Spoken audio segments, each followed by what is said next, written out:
everybody? Richard Dolan here for a courageous conversation. Well, man, today, you're right. There's no going back. How do you feel the weight of that desire? I have been there for a while. Story's still being written, and you cut the story short. As they say, I'm playing with house money. They said, neo-fascist. You can't imagine, Richard. I've heard everything now. But I'll tell you what, you ain't never buying your time back. Value your time. Once you start a courageous conversation, there ain't ever going back to an ordinary one. As a student of the music and who was committed to performing at the levels you did, what did you do, or what would you have sought in the time you had with some of these folks that you got to befriend?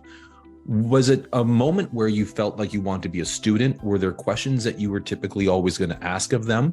You must have, and according to many interviews and great coverage of your history, you must have picked up a few things from some of these greats. I'd like to know, and I think the listeners would too, how did you go about getting them to divulge some of their secrets, some of their insight, some of their wisdom? How was Cindy able to extract some of that genius during that time? Well, I love the questions you're asking, and this is another great one. I mean, firstly, I'm still a student.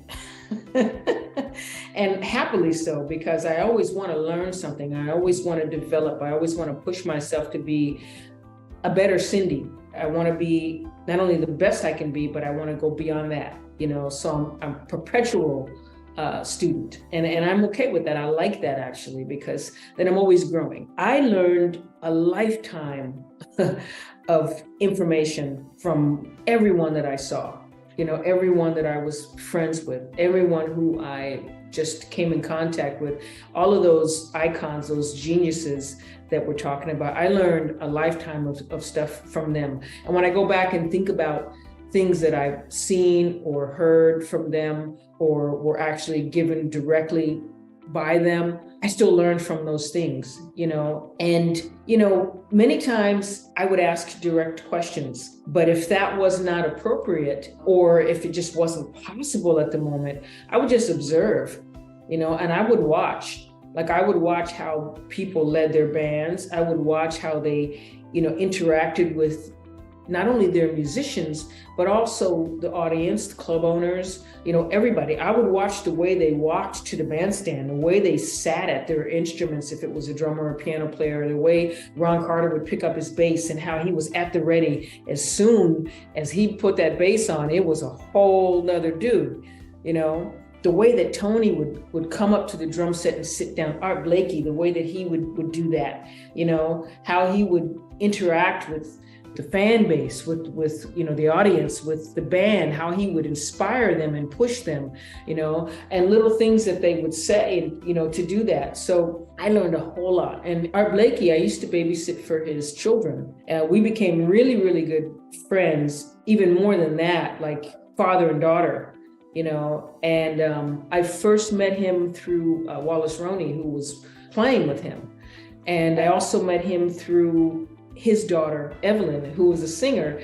And I did a gig with Evelyn, and she recorded the gig and she gave it to him.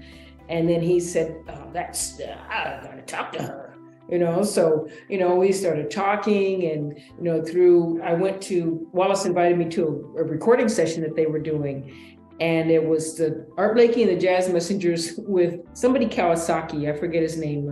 It wasn't Guy, was it? No, it wasn't Guy or Richie Kawasaki? I don't remember his name. A Japanese drummer, and an older gentleman.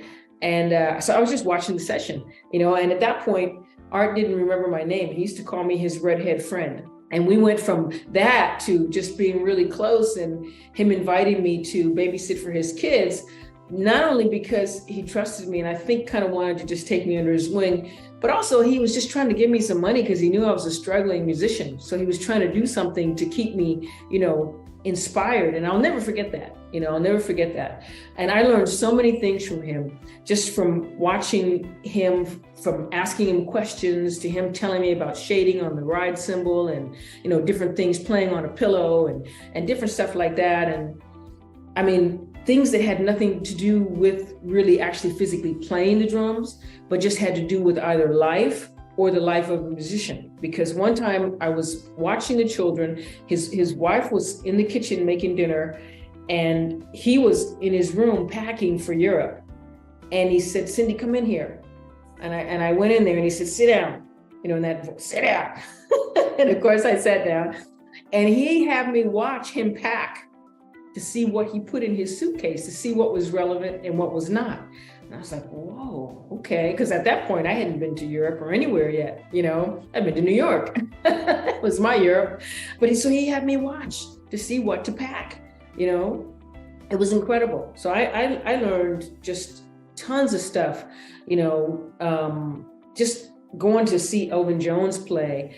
And, after I would come to so many shows, he would look at me, and then he would say, do you know how to do this? And he would do a little rudiment on the snare drum. So he did some flam taps on the snare drum. And he said, that helps your ride cymbal, And so little things that people would say were just priceless. They weren't little, they were huge. I shouldn't say little things. Just the things that people would say were just priceless. And then again, as I said, the rest, a lot of it was just watching and observing, but definitely some direct questions too.